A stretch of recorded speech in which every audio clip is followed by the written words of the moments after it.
Hello बच्चों, स्वागत है आपका हमारे इस यूट्यूब चैनल विद एजुकेशन में। बच्चों, आज मैं आपके लिए साइंस का एक बेहतरीन टॉपिक लेकर आया हूं जो आपके बोर्ड एग्जाम में ज्यादातर पूछे जाते हैं। यहां से आपके ऑब्जेक्टिव क्वेश्चंस भी बनते हैं।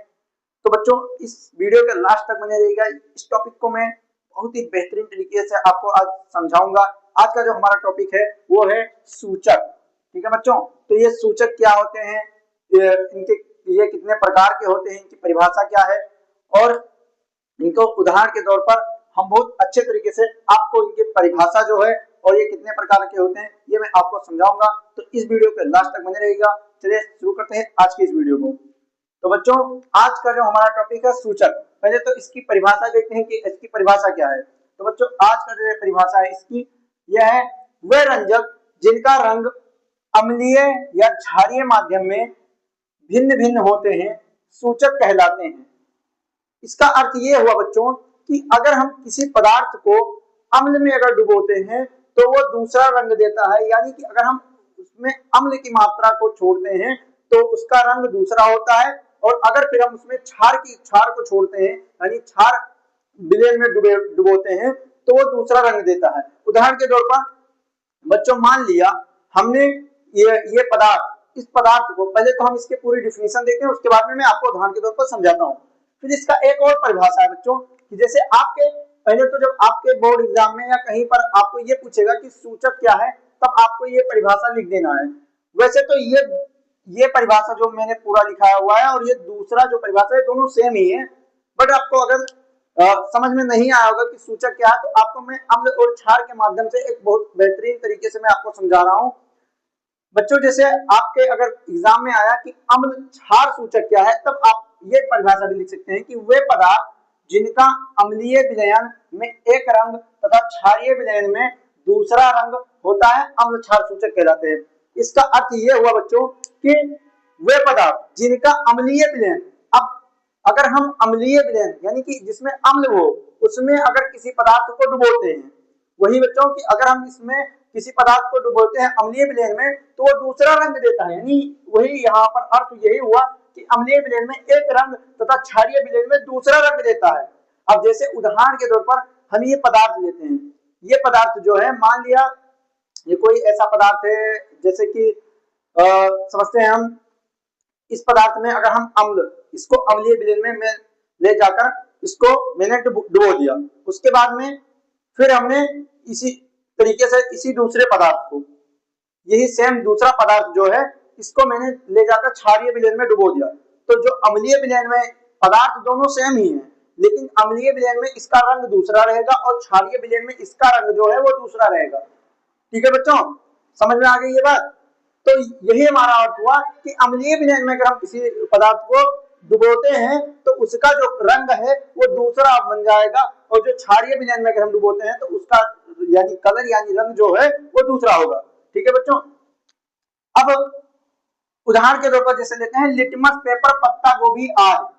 अब एक पत्ता गोभी आता है, जैसे कभी आपने गांव या शहर कभी भी आपने बाजार या कहीं पर भी आपने देखा होगा कि एक लाल पत्ता गोभी होता है, लाल पत्ता गोभी, और वैसे भी जो गांव में होते हैं पत्ता गोभी ये भी, ठीक है, ये क्या होते हैं, ये भी एक अम्ल क्षार सूचक ही होते हैं। ठीक है बच्चों, अब बात करते हैं कि अम्ल क्षार सूचक निम्न कितने प्रकार के होते हैं। तो अम्ल क्षार सूचक निम्न दो प्रकार के होते हैं। कितने प्रकार के होते हैं बच्चों? दो प्रकार के। एक होता है प्राकृतिक सूचक, एक होता है कृत्रिम सूचक। प्राकृतिक सूचक की जो प्रकृति के द्वारा हमें प्राप्त होते हैं, प्रकृति के द्वारा, उन्हें हम प्राकृतिक सूचक कहते हैं, और जो मानव निर्मित यानी कि जो मानव के द्वारा तैयार किए जाते हैं उन्हें हम क्या कहते हैं? कृत्रिम सूचक। ठीक है बच्चों, अब जैसे आप में एक क्वेश्चन आता है कि ज्यादातर ऑब्जेक्टिव क्वेश्चंस में ये पूछे जाते हैं कि लिटमस पेपर जब अम्ल में हम डुबोते हैं तो उसका रंग कैसा होता है। तो जो लिटमस पेपर होता है, एक लिटमस पेपर आपको बाजार में मिल जाएगा। वो लिटमस पेपर क्या होता है, अगर हम उसको अम्ल में डुबोते हैं तो वो नीला रंग देता है। कैसा देता है बच्चों? ज्यादातर ये क्वेश्चन आपके बोर्ड एग्जाम में ऑब्जेक्टिव क्वेश्चंस में आते ही आते हैं कि पूछ लेता है उसमें कि लिटमस पेपर जो होता है उसको अगर हम अम्ल में ले जाकर डुबो देते हैं तो उसका रंग कैसा हो जाता है? तो उसका रंग नीला हो जाता है। ठीक है बच्चों, अब हम बात करते हैं कि प्राकृतिक सूचक क्या है और कृत्रिम सूचक क्या है।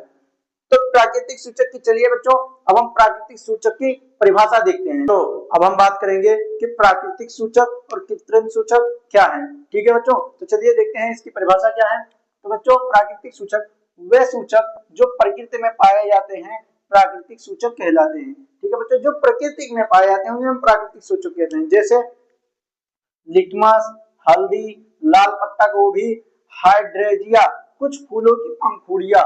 ठीक है बच्चों, लिटमस, हल्दी। अब हल्दी तो सभी के घरों में होगा, जो कि प्रकृति यानी कि जब हम हमारे खेतों में उगते हैं। ठीक है बच्चों, तो क्या है, हल्दी, लाल पत्ता गोभी, हाइड्रेंजिया और कुछ फूलों की पंखुड़ियां जैसे जेरेनियम हुआ, पेंटोनीज हुआ, ये क्या हुआ, ये सब हमारे प्राकृतिक सूचक हैं। अब हम देखेंगे कि जैसे प्राकृतिक सूचक, अब जैसे बात करते हैं कि हल्दी जो हुआ वो उदासीन विलयन में पीली तथा क्षारीय विलयन में लाल हो जाती है।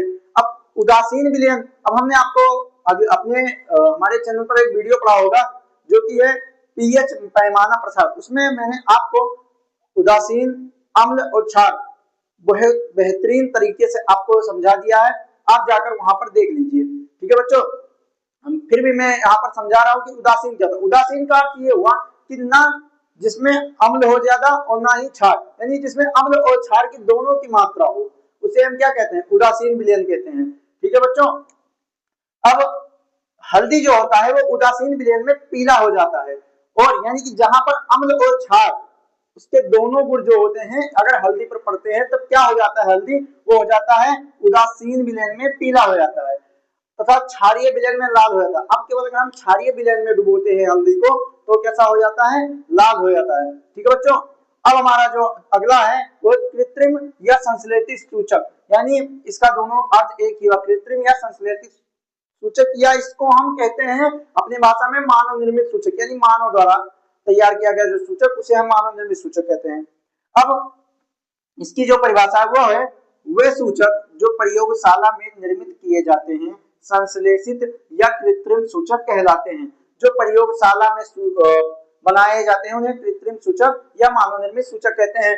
जैसे जो मानव निर्मित, मानव द्वारा तैयार, प्रयोगशाला में तैयार किए हैं, लैबों में तैयार किए हैं, उन्हें हम क्या कहते हैं, कृत्रिम सूचक कहते हैं। जैसे मैथिल ऑरेंज का रंग, जैसे उदाहरण के तौर पे हम मैथिल ऑरेंज लेते हैं। अब इसका देखते हैं कि उदासीन विलयन में कैसा इसका रंग होगा और क्षारीय विलयन में, अम्लीय विलयन में कैसा ये कौन सा रंग देता है। तो मैथिल ऑरेंज जो होता है ये मानव निर्मित एक सूचक है जो कि उदासीन विलयन में इसका रंग जो होता है नारंगी होता है, यानी जब हम अम्ल और क्षार दोनों की मात्रा में जो जिसमें होती है उस विलयन में अगर हम इसको डुबोते हैं तो कैसा रंग देता है, ये रंग देता है नारंगी रंग का हो जाता है।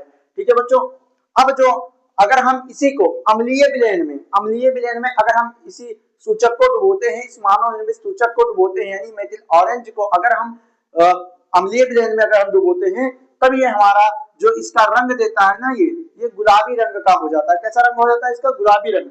और फिर हम इसको अगर क्षारीय विलयन में डुबोते हैं तब इसका जो रंग हो जाता है वो क्या हो जाता है, वो हो जाता है पीला रंग। ठीक है बच्चों, अब हमारा जो अगला है, इसी प्रकार हम देखते हैं फिनाल्फ्थेलीन का उदासीन तथा अम्लीय विलयन रंगहीन होता है। इसका जो फिनाल्फ्थेलीन एक प्राकृतिक मानव निर्मित सूचक है जिसका अम्लीय विलयन में कैसा हो जाता है, इसका रंग जो हो जाता है वो रंगहीन हो जाता है, और जबकि ये क्षारीय विलयन में गुलाबी हो जाता है। क्षारीय विलयन में अगर हम इसको क्षारीय में डुबोते हैं, क्षारीय विलयन में डुबोते हैं तो कैसा हो जाता है, गुलाबी होता है। बच्चों यहाँ से आपके अगर आपने सूचक क्या है या अम्ल क्षार सूचक दोनों एक ही है, अगर इसकी परिभाषा, इसके प्रकार और इसके प्रकार की परिभाषा उदाहरण सहित अगर आपने लिख दिया तो आपके बोर्ड एग्जाम में ये क्वेश्चन 4 या 5 नंबर का आता है, आपके 5 नंबर पक्के हो जाएंगे। उसके बाद में यहाँ से ऑब्जेक्टिव क्वेश्चंस भी बनते हैं, इसलिए मैं आपको अब ऑब्जेक्टिव क्वेश्चन ऐसे 4-5 ऐसे ऑब्जेक्टिव क्वेश्चन जो इस टॉपिक से आपके बनते हैं ये मैं आपको इसी वीडियो में बताता हूँ कि इस यहाँ से जो हमारे बहुविकल्पीय प्रश्न हैं वो कितने बनते हैं, और जो 4-5 प्रश्न हैं मैं आपको अभी चलिए यहाँ पर आपके बोर्ड पर मैं आपको समझाता हूँ कि वो 4-5 क्वेश्चन ऐसे क्या हैं और इस टॉपिक से कैसा कैसा क्वेश्चन बनता है। ठीक है बच्चों, अब मैं आपको ऐसे क्वेश्चन बताऊंगा जो आपके बहुविकल्पीय प्रश्न में ज्यादातर आते हैं आपके बोर्ड एग्जाम में, और यहाँ से 1 नंबर का क्वेश्चन बनता ही बनता है। तो अब ये जो टॉपिक था हमारा प्राकृतिक सूचक और मानव निर्मित सूचक, यानी कि जो सूचक का हमारा टॉपिक था, यहाँ से कितने क्वेश्चन बन सकते हैं ये मैं आपको बताने जा रहा हूं। तो बच्चों चलिए शुरू करते हैं। तो अब जो हमारा यहाँ बहुविकल्पीय प्रश्न से जो हमारे इस टॉपिक से जो हमारा बहुविकल्पीय प्रश्न से जो क्वेश्चन बनते हैं वो है अम्ल नीले लिटमस पेपर को लाल कर देता है। बच्चों ये क्वेश्चन ज्यादातर बोर्ड एग्जाम में 1 नंबर में बहुविकल्पीय प्रश्न में पूछे ही जाते हैं कि अम्ल जो है वो नीले लिटमस पेपर को लाल किस में बदल देता है। तो किस में बदल देता है बच्चों? लाल में बदल देता है, लाल कर देता है वो। उसके बाद में हमारा जो दूसरा है वो है क्षार लाल लिटमस पेपर को नीला कर देता। अब इसमें क्या था, अम्ल में क्यों नीले लिटमस पेपर को लाल कर देता था। अब दूसरा क्या है कि जो क्षार है वो लाल लिटमस पेपर को किसमें कर देता है? नीला बना देता है। क्या बना देता है बच्चों? नीला। अब हमारा जो तीसरा क्वेश्चन है वो है लिटमस पेपर कितनी। अब बच्चों लिटमस पेपर जो होते हैं वो 2 प्रकार के होते हैं, एक होता है नीला लिटमस पेपर, एक होता है लाल लिटमस पेपर। एक पेपर है जिसमें जो आपको ज्यादातर आप लैब में मिलते हैं जब प्रयोगशाला में। ओके बच्चों, तो लिटमस पेपर 2 प्रकार के होते हैं, पहला है हमारा लाल लिटमस पेपर, दूसरा क्या है हमारा नीला लिटमस पेपर।